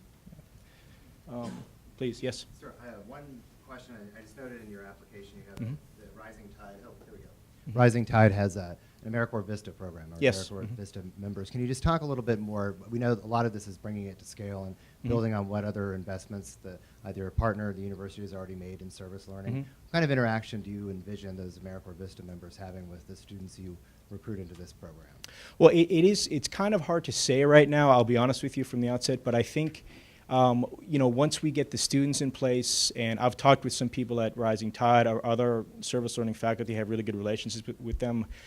I think once we begin to match up the students with the service needs, and we come to see that in fruition, you know, come to fruition a little bit over the summer in August, we'd be able to see more specifically how the students in their service in Rising Tide kind of fit together with the Vista components.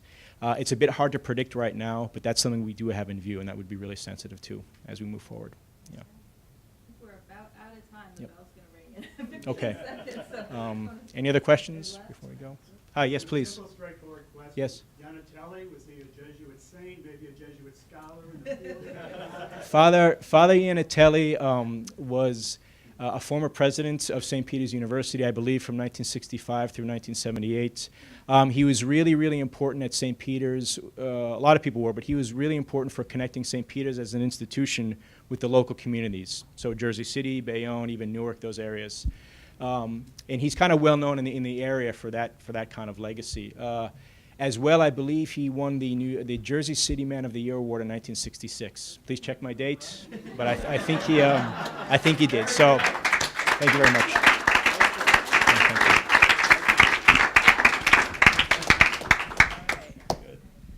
Okay, we're now about to shift categories, moving on to community colleges. So our first up is Alamo College colleges, talking about the extension of their Public Allies partnership. Stephen Acton, Program Director of Public Allies San Antonio, and Martha Trevino, Director of the Experiential Learning Program.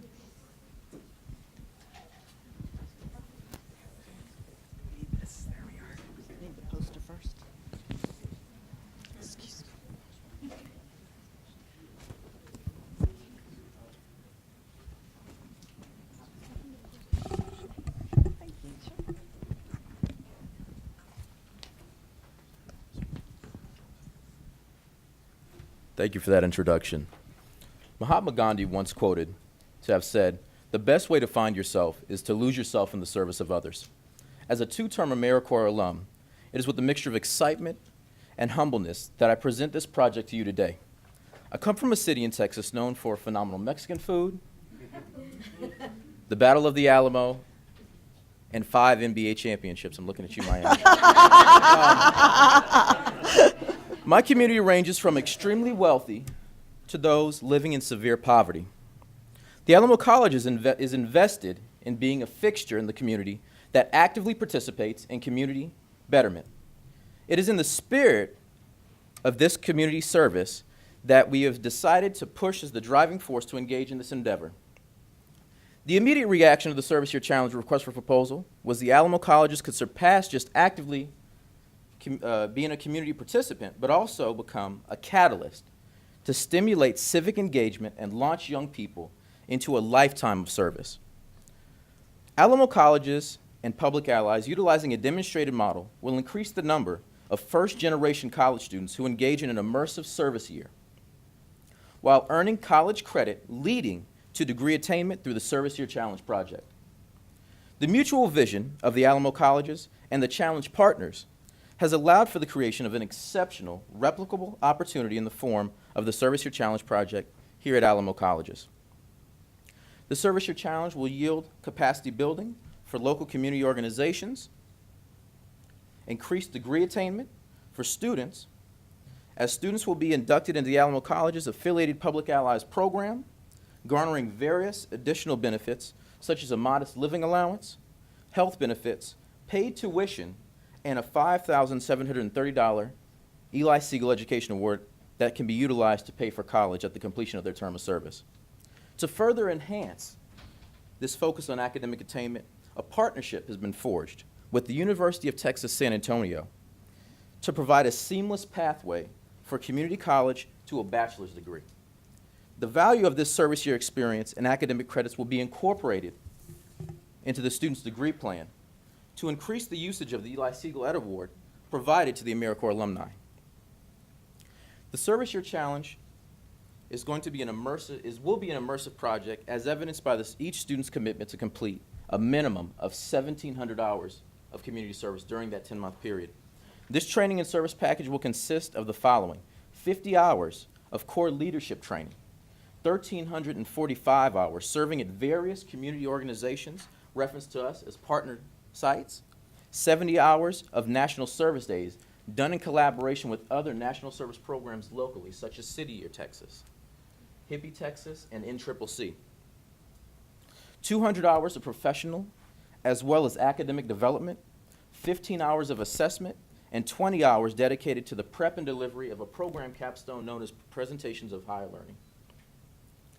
The Service Year Challenge model will rely on continuous assessment to evaluate community agency capacity needs, organizational and student progress, the student impact on that organization that they are serving at, as well as the community agency improvement in capacity at the culmination of the service.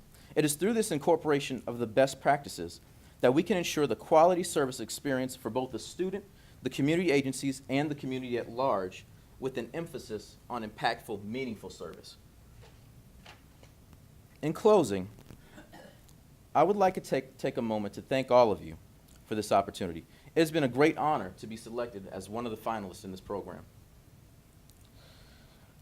And I wholeheartedly look forward to discovering new and innovative ways that collectively we can ensure that national service becomes a shared community experience.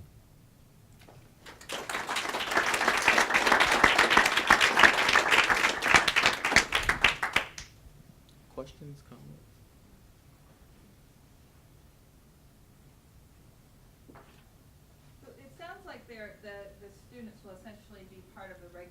Public Allies AmeriCorps programs? Is that? There will be a component of it, definitely. So is there anything different about the Public Allies experience they'll have versus a regular Yes, Public yes. Ally? So the primary wanna get to the difference, mic. the primary difference between the Public Ally experience and these individuals that'll be a part of this program is the fact that they will be receiving 6 hours of academic credit specifically for the service that they're actually performing.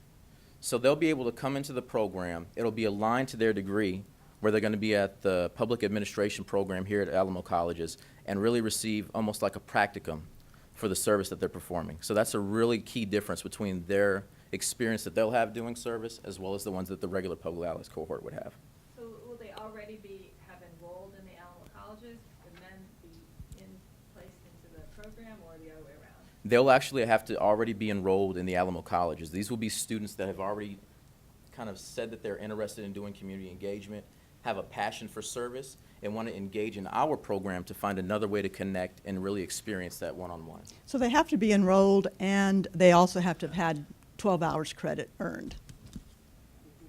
Is there any independent funding beyond AmeriCorps support for the stipends, and what's your sustainability and growth plan? Okay. The Alamo Colleges is contributing for, of course, all the in-kind and the tuition for the students. Now, there is a cost sharing with the nonprofits that are served. The students will serve at local nonprofits. Those nonprofits pay 50% of the living allowance.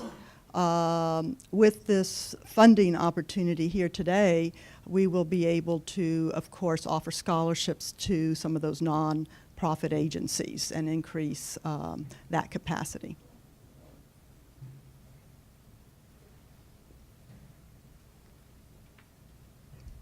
It's rather specific, but you have down here the $1,050 is the course tuition credit that they would get as part of this program. Just a sense, just for what percentage of the overall tuition cost would that be for a year? Tuition is fairly inexpensive. It's about $800 a semester, between $500 and $800 a semester. So the $1,000 will actually cover up to 12 hours, because if you take a 3-hour course, you can take another 3-hour course for free, in essence. They're banded. So, Right. So that's a pretty big impact on the students. yes, it's Okay. not minor. Right. Okay, great. Thank you. So, I'm sorry, I need further explanation on that. So that means that they get 6 credits for the service that they're doing that's connected, but this would entitle them then to take another class if they They wanted could take to? 2 more classes at no Okay. cost. But they also would be doing full-time service work. Correct, 42 hours a week. Right. I was going to ask the same question I asked before. Did you all consider providing more academic credit during this program? And what was the thinking behind bringing that up? That is something that we are still working on, and we have ongoing conversations with several entities on campus about that. We're also talking with Cale and have had lengthy conversations with them.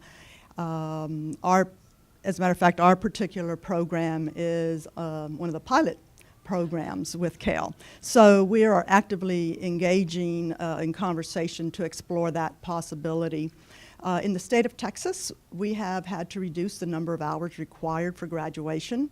And so what we have to do is solicit, encourage, and convince our faculty to become a part of this. Now, one of the things that we have done in preparation for year 2 of this project already is we've started talking with government faculty who are deeply engaged in service learning, understand the value, and are intrigued about the possibility.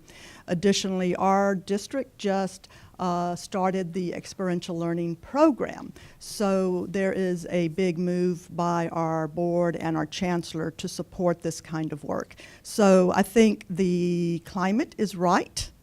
The conversations are good, and this model that we have here, plus the history that we have with Public Allies for the last 4 to 5 years, it's all very conducive to continued development and growth. Absolutely. So I have a question. I thought it was interesting that, how frank you were in your application, whether or not this learning will be aligned with the degree qualifications protocol, to say no, in quotation marks. So I really have to ask you whether or not the faculty have looked at frameworks about what are the key learning outcomes in degrees, particularly in your case, the associate degree, and what is the faculty's thinking about linking that to tools that really do describe learning outcomes. So would welcome your response on that. Do you want to, can you ask the question again from the very beginning? I don't know that I heard the very beginning. I think you made reference. In the application, in the answer to will the learning be aligned with the degree qualifications protocol, you answered no in quotes. Now, I don't know what no in quotes means. I'm sorry it was in quotes. It wasn't supposed to be. That no. I don't know if that might be a special kind of no. No. But I feel like I should inquire coming from the Lumina Foundation. Absolutely. And we are partners with Lumina. We have grown a great deal because of Lumina. And the first thing I did is approach our Vice Chancellor of Academic Affairs and asked her. And she says there has been exploration into this possibility, but there has been no commitment made. Now, are we interested in student learning outcomes and direct and indirect assessment of impact? Absolutely, we definitely are. So so while we're not going to be using that model for this particular project at this point, that could change. It depends on the course that the leadership, the academic leadership takes. Will this be tied to student learning outcomes? Absolutely. So just to follow up to that, is do you think that's because you're starting in September? Do you need more time to do that? I'm trying because you're starting in 2015. We're starting in the next 6 months, right? Okay. There is, and you'll see in our proposal, we talk about starting in the fall, and we have plans for the subsequent year, because there are a lot of questions that have been left unanswered or unanswered. We just need more time. What we do want to take advantage of is a couple of things. One is we just started our experiential learning program, so we've got the support and that's in place. We've got public allies, which we can, immediately partner with and continue the work. So we're eager to get this going. That's why in the proposal you will constantly see this reference to in the second year or in subsequent years. These are the things that we're thinking about, like tying this to the federal financial aid in the community, and other opportunities that we have. Another opportunity that we are developing right now and have had initial conversations with is the University of Texas at San Antonio. They are wanting to do something similar. They want us to mentor them through this a process to get AmeriCorps on their college campus or the university campus, and then we would work on some sort of an articulation agreement so that the students, when they come to us, have a pathway to go directly into that university. Yes. I have a two-part question. One is, you said in your application that the number of college-enrolled service members has been going down, and wondering if you have a theory as to why that is, and also, I think this is an innovative partnership between Public Allies and Alamo colleges. Is Public Allies doing this anywhere else, and is there potential to replicate this to other Public Allies programs? Absolutely, that's a great question. So, again, I can only speak from our community that we serve in. Public Allies, as well as the partnership that we're going to be developing with Alamo colleges, this really is a very immersive service experience. The individuals will complete at minimum 42.5 hours per week of service, so it really is like a full-time service position or work. So when we have individuals that come in that we target from the community as first-generation students that are single parents like I was when I was doing service, you have lots of other things that are going on. My guesstimate is that sometimes those provide barriers to them being able to actually complete a very intensive term of service. And that they want to go off and they want to, utilize that time to go and continue their education. The way that we're trying to come in and combat that is that we want to let them know that service really is a pathway to continue your education through that education award. and which is a really key point about that we want to focus in San Antonio, is that how we can raise the number of Ed Awards that are actually being utilized by our AmeriCorps alums. You know, in San Antonio, we have probably about 50% of the individuals that have come through our program since about 2006 to 2011 have only utilized, have been the ones that have utilized our Ed Award. How can we change that number? So we're trying to find innovative ways to go out and really impact that statistic. The second part of your question, which was about, you know, how do we see this kind of going forward, is that we want to find ways to really develop this partnership between the two of us and continue to engage our young people in the community to be, you know, change partners and thought partners in making differences in the communities themselves. And we really, at Public Allies, it advocates for this, is that the answers come from within the community, not from outside of it. So how can we use AmeriCorps as a catalyst for that? If I can continue to on this particular question, one thing I want to clarify is AmeriCorps is not just a partner at Alamo Colleges. AmeriCorps is down the hall from my office at Alamo Colleges. So they live with us, and I mean, so the college district provides the office, you know, the space, all the things that are required. So there is a very active presence of AmeriCorps on our college, at our college district. Now, the number of students, as you're referring to this little table here, AmeriCorps, and Stephen, you might need to correct me, has been targeting 15 students over the last few years since they came to Alamo Colleges. And initially we did have more college enrolled students in the program. Gradually the numbers have been going down. Well, that just doesn't make sense. So this particular effort today, whether we're funded or not, this is going to change. This has brought light to a lot of interesting things, and in the last several weeks we have done an incredible amount of work to prepare for the launching of this project. It will be launched. So in September or in August we will have 5 students, and then we will continue to grow those numbers because it just is the right thing to do. Public Allies is right there, and this is in line with the vision for the college district. So, yes, ma'am. I understand that you have 42.5 hours per week of service.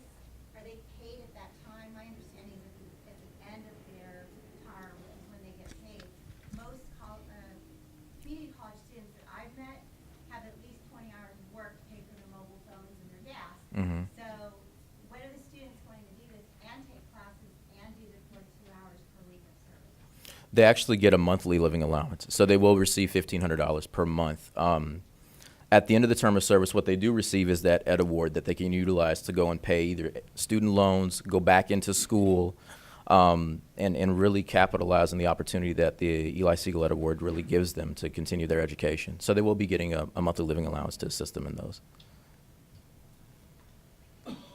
Having not only knowledge of Public Allies as in the community program, but actually a personal experience with Public Allies, what organizations would your students be working with through Public Allies? For example, in San Jose, we work with the St. Vincent de Paul Society, we work with Sacred Heart Community Services, we work with the Health Trust. So what are some examples of organizations in San Antonio that they may be working with? It's a wonderful question. So San Antonio has a very unique opportunity in that we're one of the few cities in the nation that has both the Choice and the Promise Grant. We have allies at both of those organizations working with them. We also work with Big Brothers Big Sisters, United Way San Antonio, Bexar County. We work with Catholic Charities of Archdiocese of San Antonio, Girl Scouts. We've in the past worked with Acción Texas, which is now Lift Fund Texas, which also helps to do microloans for up-and-coming businesses in the area. There are several different key organizations that we work with, which really ties into the unique opportunity that these students will have in this public administration program to really come out and experience the diversity of service that you can do at these public administration degree plans. We understand that you haven't had the chance to look at the application, but we've listed our partners from the current and past partners. And additionally, and the timing is beautiful because we are launching our community-based work-study program. And so we're out in the community, and we have lots of response from nonprofits eager to work with Alamo colleges. So it's just the right time. It's the perfect storm. Mm-hmm. And so we will be launching in the fall, and have great hopes that this will continue to grow. Okay, thank you.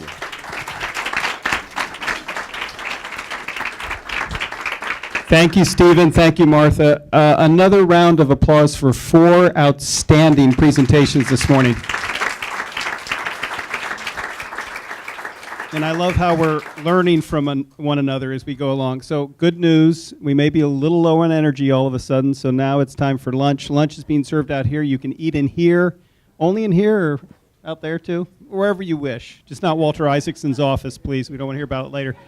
And then we will reconvene at 1 o'clock back in this room, okay? Promptly for our next presentations.